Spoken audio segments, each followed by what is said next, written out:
everybody, I'm Elizabeth from OurPaleoFamily.com. Thanks for tuning in today. I'm glad you're here, and thank you for subscribing and giving me a thumbs up and sharing the video. That's it's super nice. It's just the biggest compliment you can give me. Thanks for your comments. A lot of you are responding to other people's occasionally snarky comments, so I appreciate that. Thanks so much.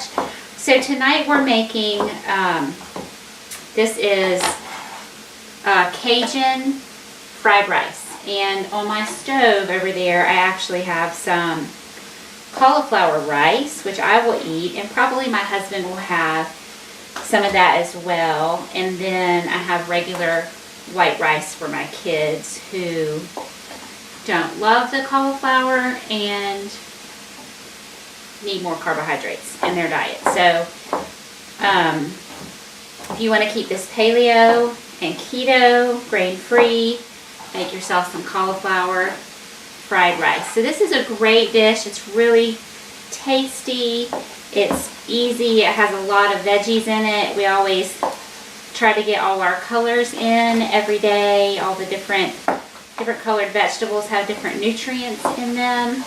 So we aim to get all of the colors every day. So this is an easy dish to squeeze in a lot of colors. So I'm just starting with kielbasa, 1 package of kielbasa. Use your favorite smoked sausage. You could use andouille. Actually, andouille would be traditional for a Cajun recipe. We just happen to have, I don't know if that video is going to go up before this one, or this one will go first, but I did a low country boil in the Instant Pot. We used andouille sausage for that. So, and this recipe is so good. I think you're going to love it. It has a really yummy sauce, and I am a sauce girl. I love sauce. I love sauce. So I have kielbasa in here. Use whatever sort of smoked sausage you like. And I had just about a teaspoon of avocado oil to get that started. And then I'm just going to chop all my veggies and start getting those in the pan. I hate the papers on the onions. They're just always sticking to everything. It's a little bit of real life happening over here today. You can probably see the dirty dishes piled in the sink. They were all over the counter just a second ago. I have a child who did not do their chores as they were told to, and it was just a hectic day. It was one of those days. So, but this was what was on the menu, and I wanted to video it for you. So, you get a little bit of my messy kitchen, probably really messy hair, just real life. So it's just 1 medium sweet onion. I always buy organic, and then Vidalia if I can find it.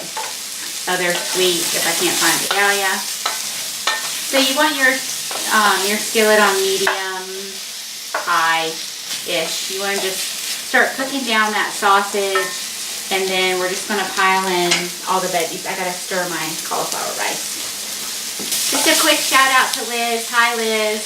Liz leaves me the sweetest comments on Facebook and on my videos, and she has had quite a turnaround in her health since she's been following a healthy diet, and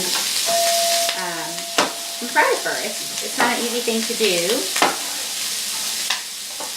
So I have my medium sweet onion. I have 2 stalks of celery. So if you remember back in the early days of the Food Network, Emeril Lagasse, I loved Emeril. I enjoyed watching his show.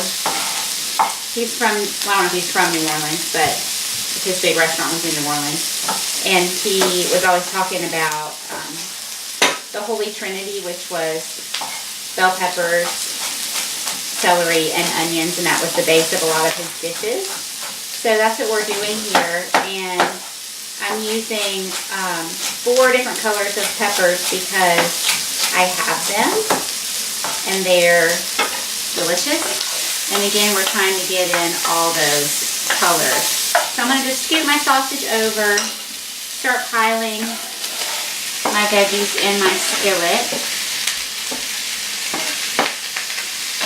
And then I'm going to start putting in my spices. Okay, so for my spices in this, I'm using again my Cajun spice blend that I made up that has clean ingredients and flavors that we like. We can control the spiciness that way. There are, surprisingly, a lot of different brands of Cajun spice blends on the market. So you can probably find one that is clean and that you like. I have found that a lot of them contain MSG and a lot of them are very salty. So just bear that in mind. You might want to cut them with some extra paprika or oregano, some other spice. So we have, I'm going to use half of a red, yellow, orange, and green bell pepper. Bell peppers are one of those foods that I could not eat for a long time. They were not an allergy, but an immune stimulator for me. And so I've been able to reintroduce them lately, and I do still have to be careful, but I've really been enjoying my bell peppers lately. So just roughly dice everything approximately the same size. You don't have to be real specific.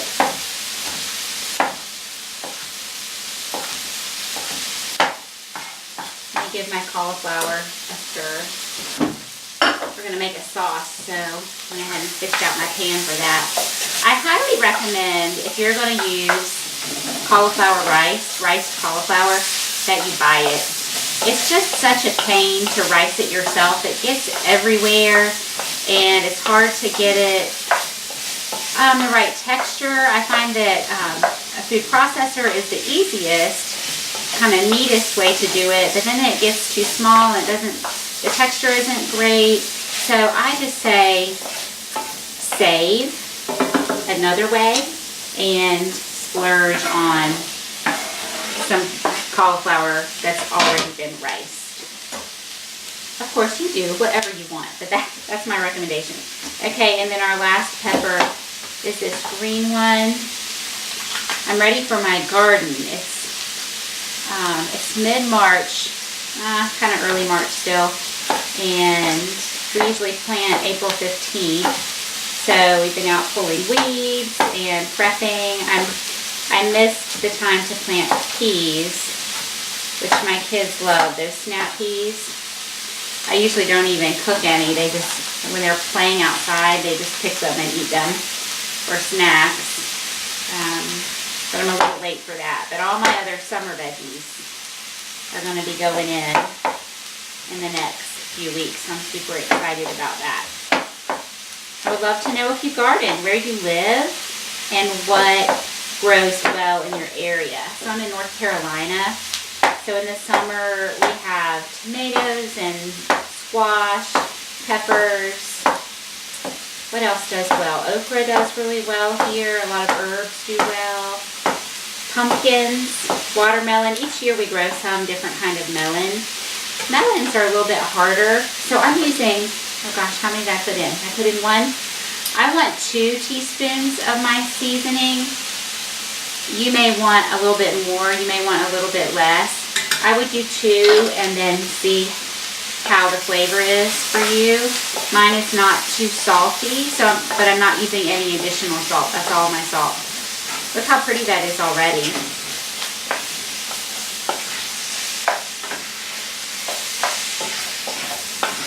Stir that in. I want to let all this go. The peppers and the celery and the onions and the sausage need to cook a little bit longer.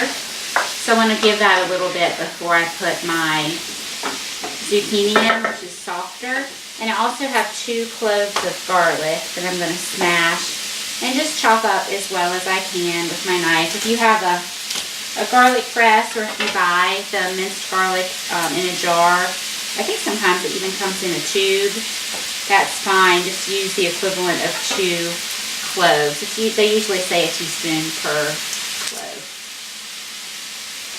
My garlic has been sprouting really fast.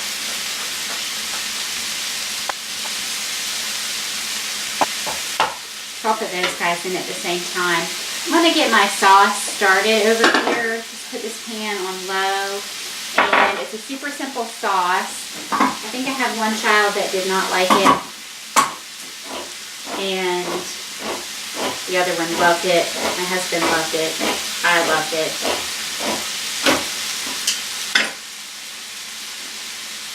So we need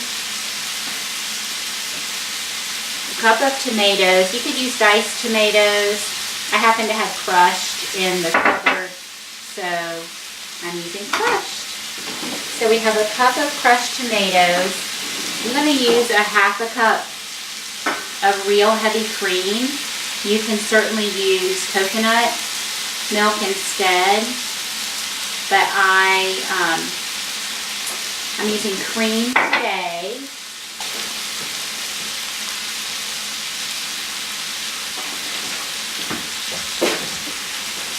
So I have found that if I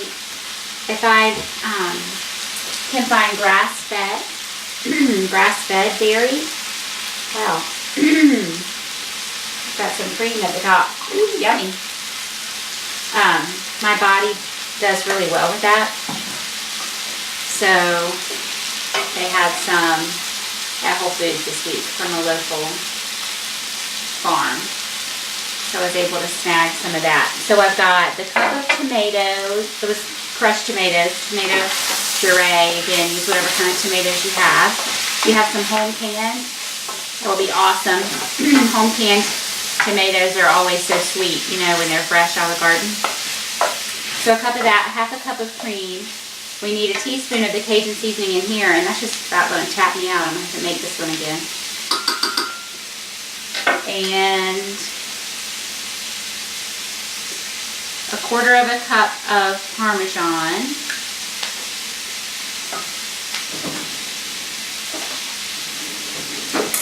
Scoot this to the side.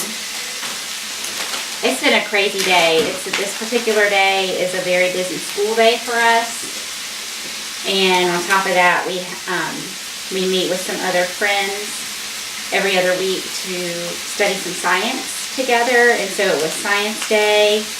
And in the morning, once a month, we visit an assisted living and memory care center. We go and the kids sing or play piano, you know, whatever they do. One girl does Irish dance, and so she'll put on her fancy dress and curly hair and dance for them. It's amazing. It's such a blessing. We love going. And I had a dentist appointment, so I had to have, I mentioned in another video, I was having a toothache. Well, apparently that tooth died. It was a tooth that had a really big old amalgam filling, and I had that remediated back in December. And a crown, and anyway, I guess there was probably a crack in the root or something, but that tooth died. Ended up having to have it pulled and an implant. That process started a few days ago. And I have this is like a retainer that has a little fake tooth in it, and it hurts me, but most of the pain is over now. I'm really recovering well. But when I wear this thing, which is for aesthetic purposes and just protects that, you know, the wound, it hurts when I wear this thing. So I have been taking it out, and so I'm sorry if you saw the big gaping hole in my mouth, but that's real life too.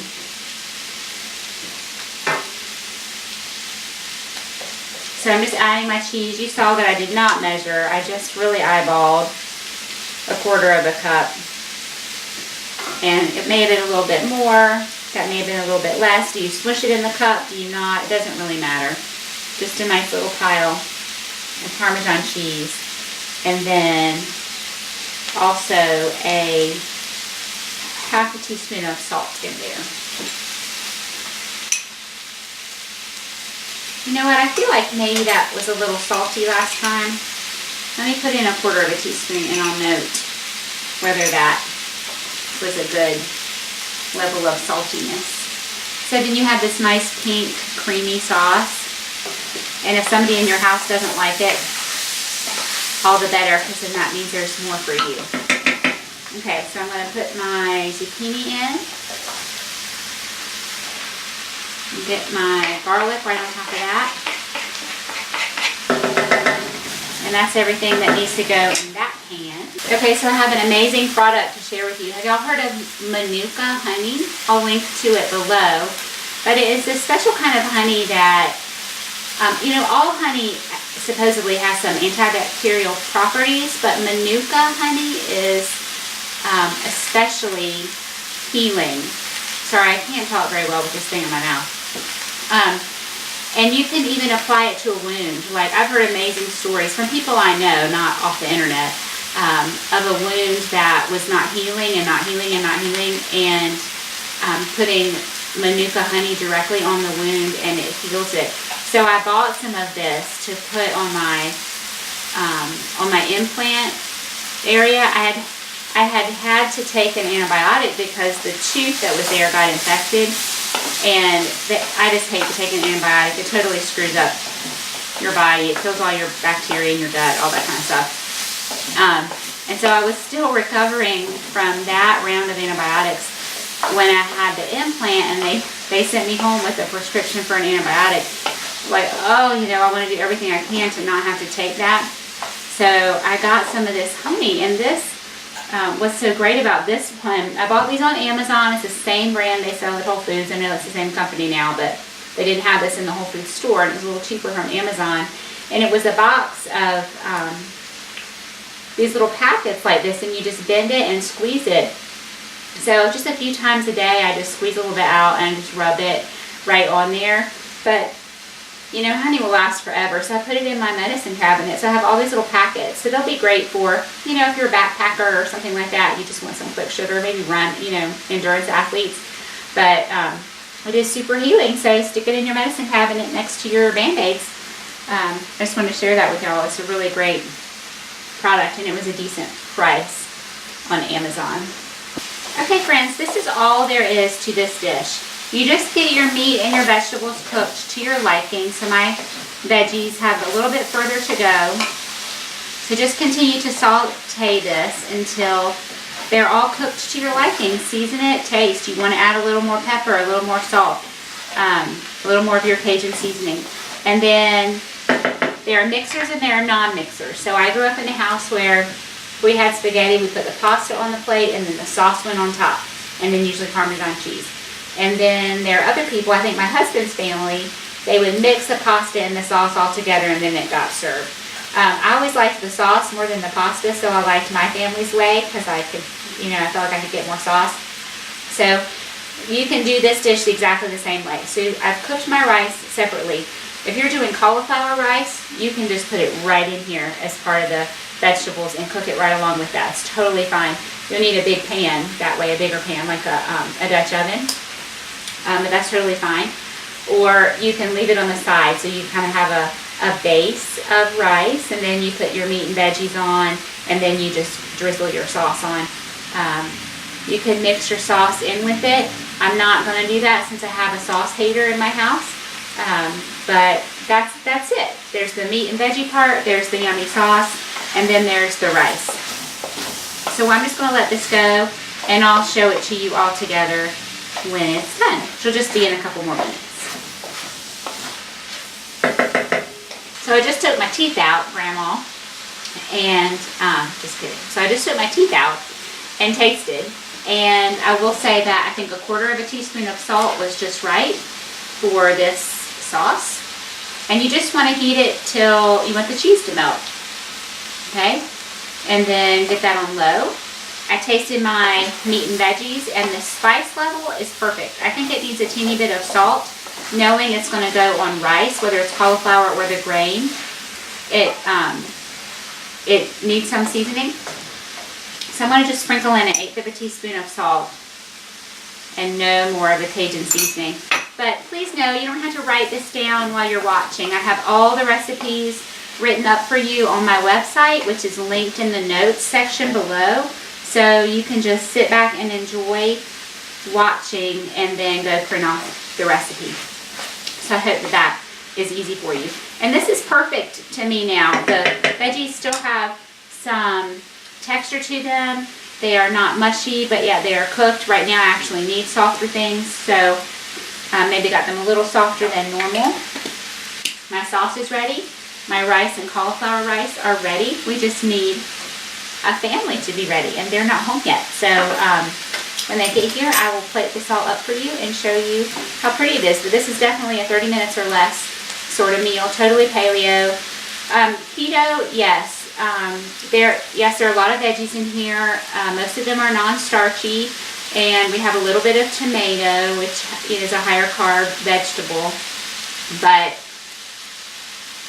this would be a perfectly acceptable keto meal. Actually, a really good keto meal, because you've got some nice sort of fatty meat. It's a good quality meat.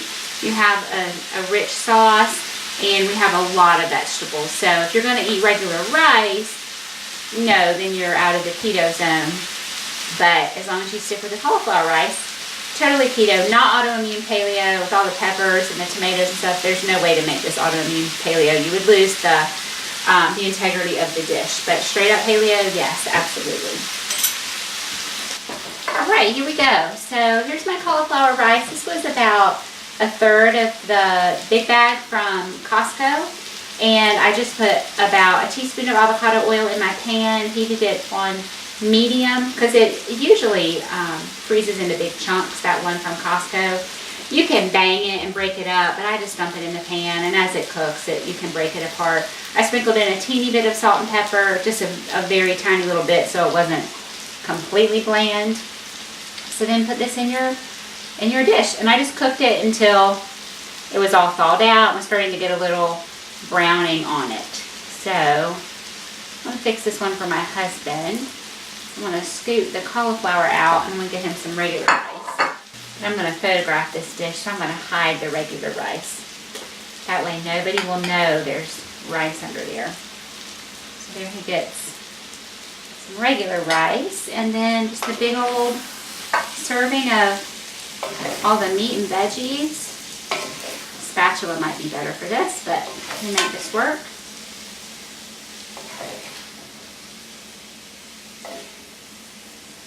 And then a little drizzle of sauce. And the sauce is, if you ever had a pink sauce in an Italian restaurant, it's amazing. It's this creamy, rich tomato. It's something about the tomato and the cream together is a real magical combination, in my opinion. It's really delicious. And I cut some peppers. Make a little garnish here. Gives you a clue as to what's in there. So that's our Cajun cauliflower fried rice. We've got a ton of veggies in here. If you need some carbohydrates, by all means have some rice, some actual real grain rice. But I'm going to stick with the cauliflower and let my kids have the rice, and the husband a little bit of rice too. The super savory sauce. It's just easy, delicious, and a really great way to get a lot of vegetables. So I hope you make this one. I hope you enjoy it, everybody. Thank you again for tuning in, and I'll see you next time.